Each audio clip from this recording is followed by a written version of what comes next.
Hello everyone, welcome to my kitchen.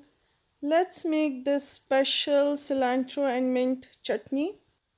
To make this special chutney, we will need 1 cup of cilantro and 1.5 cup of mint, 4 to 5 green chilies, 4 to 5 pieces of dried green mango, or 5 tablespoons full of lemon juice, or 3 tablespoons of tamarind pulp, 2 pieces of ginger peeled, freshly roasted and grounded cumin powder 1 teaspoon, chaat masala half teaspoon, 1 teaspoon brown sugar, quarter teaspoon salt or to taste.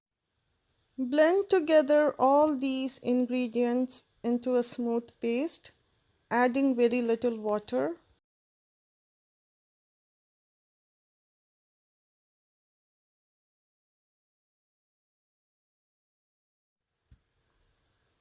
Friends, chutney is ready.